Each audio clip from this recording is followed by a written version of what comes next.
What's up? It's your boy Carcino here, and let's talk about it. Lloyd Banks, the lyrical genius.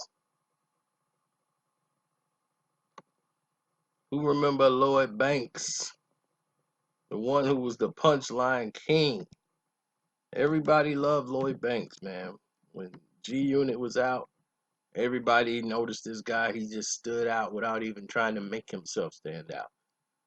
50 would rap, and he was incredible. Then you would see,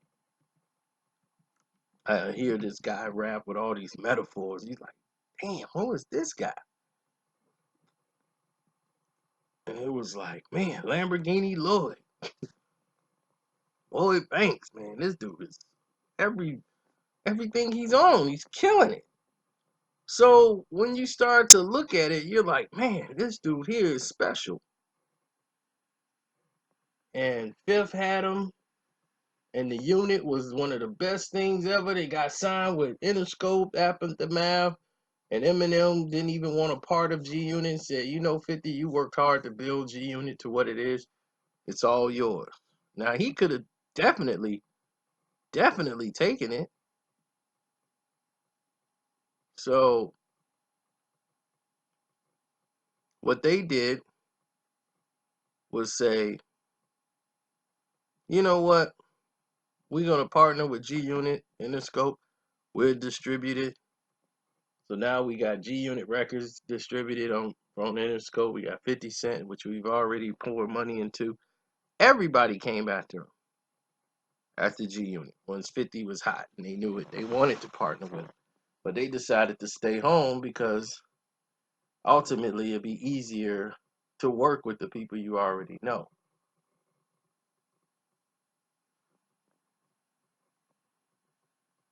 Ultimately, things didn't work out. Only for a little while, because the climate started to change very hard. They kind of oversaturated the market with 50 Cent. I feel. I think they gave him a little too much, and it tried to, exhausted people from 50 Cent and G Unit and that whole Interscope wheel that was going on at the time. And the wheel went around for about 4 or 5 years, and then now it was time for somebody else to come in with something different, something new. And once the climate started to change in the business, we start seeing eras change, and once that happened, then it started to blow in a whole new, realm of talent.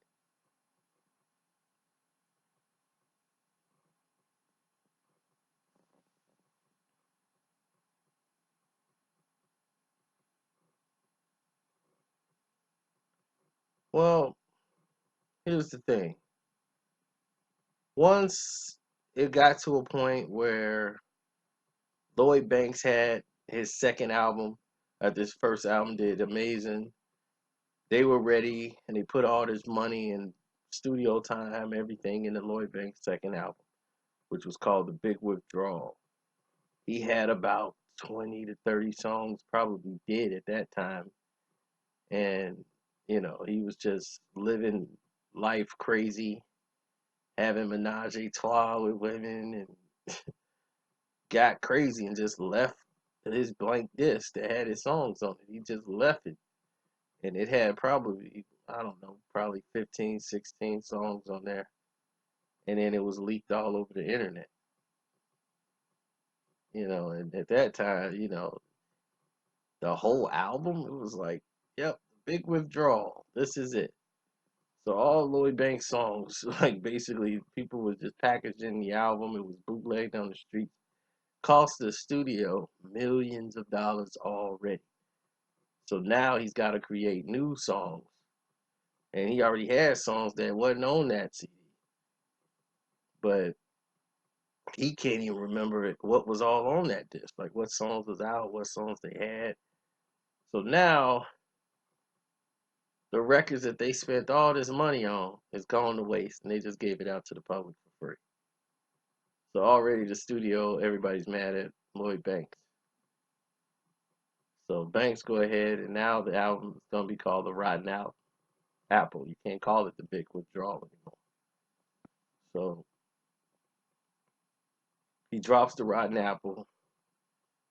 His father ended up taking ill, and he was passed away. And then his mom had back-to-back strokes right after that. So he was needed to be home.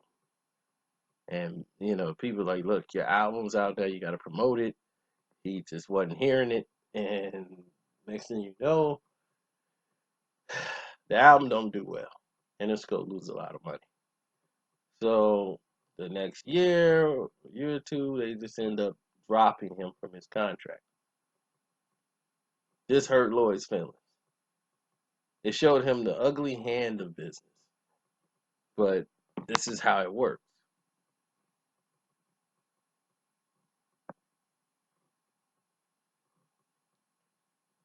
This is how the business is, formulated, and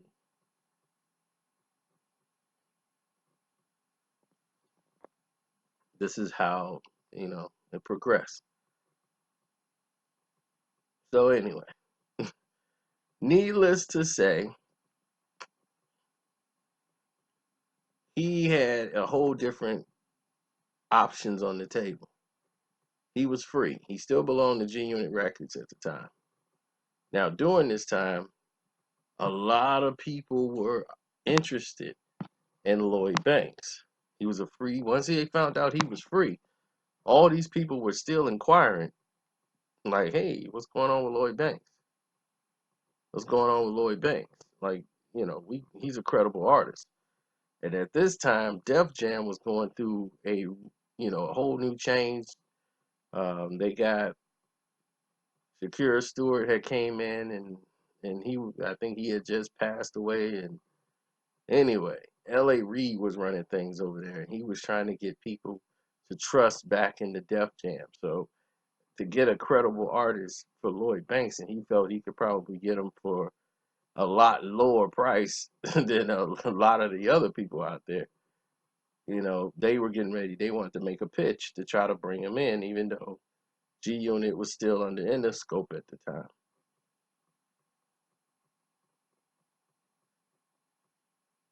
So Banks had released a mixtape in like April, and he was dissing Rick Ross, and Def Jam was like, no, that's what that's what really pulled them back from going back after Lloyd Banks, because here he is dissing one of their Def Jam artists, Rick Ross. And this is when the beef started with Rick Ross and everything else with 50 Cent.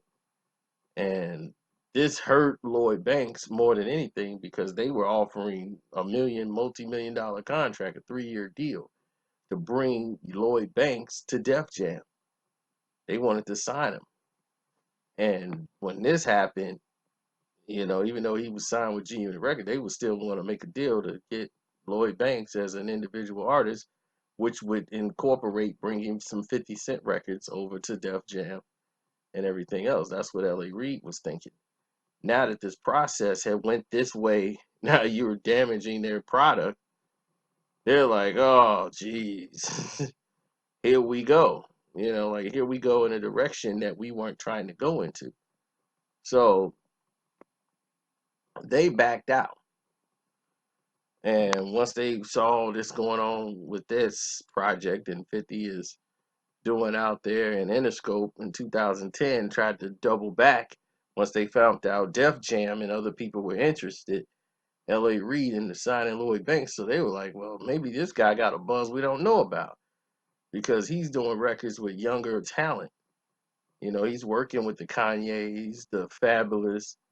He's doing songs with these artists that's out there with other artists. He's not just being stuck in just the one bracket. He's actually branching out and working with other people, because there's a lot of people that wanted to work with Lloyd Banks, and they felt like they couldn't because of 50 Cent and the way it was, and he had basically operational freedom to work with these other artists if he felt like it, you know. So they were like, man, he did the song with Lloyd, that Any Girl, and he had that Beamer, Benz, and Bentley with Joel Santana, and they loved that. That's when Def Jam was like, we got to sign this guy.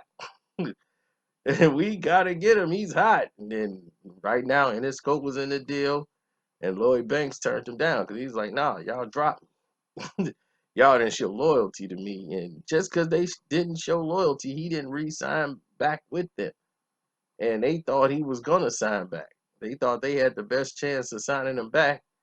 And they was like, nope.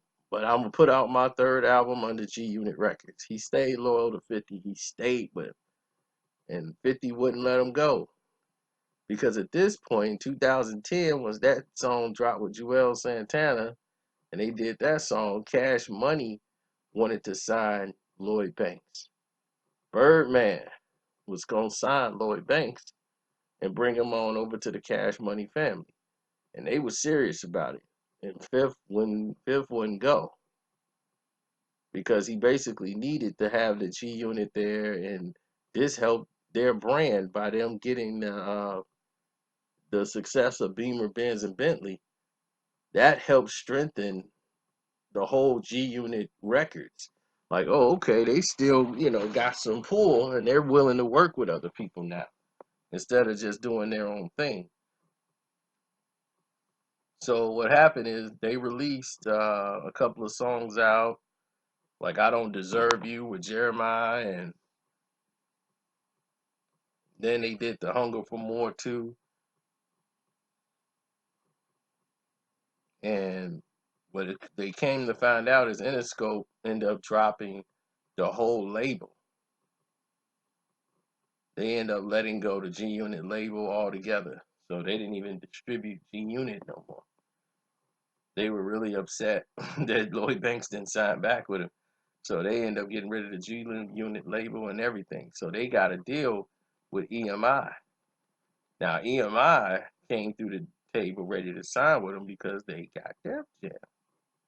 See how that works? So now you ain't signed to Def Jam, but you signed with EMI, who basically, they have their labeling services that they have with Def Jam. So EMI's got a Def Jam, it's got Lloyd Banks, and it's got G Unit Records. So they ended up putting out The Hunger for More Part 2.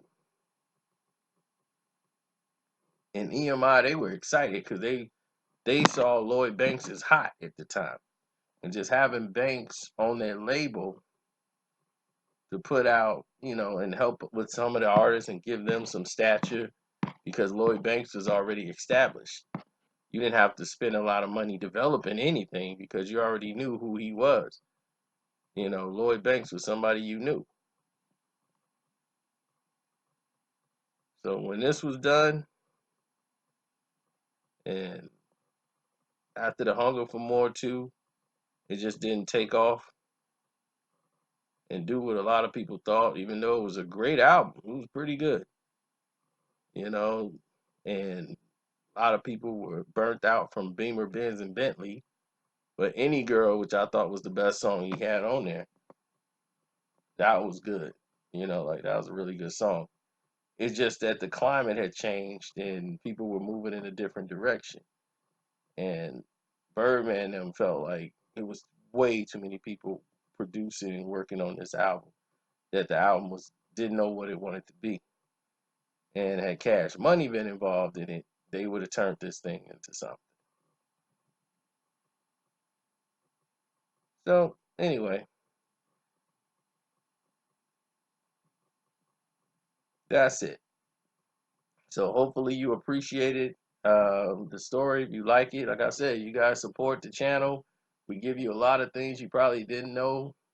What would Lloyd Banks' career been like had he signed with Cash Money Records? That's a very interesting story. Lil Wayne and Lloyd Banks in the mix with them, with Drake. Can you imagine that? Nicki?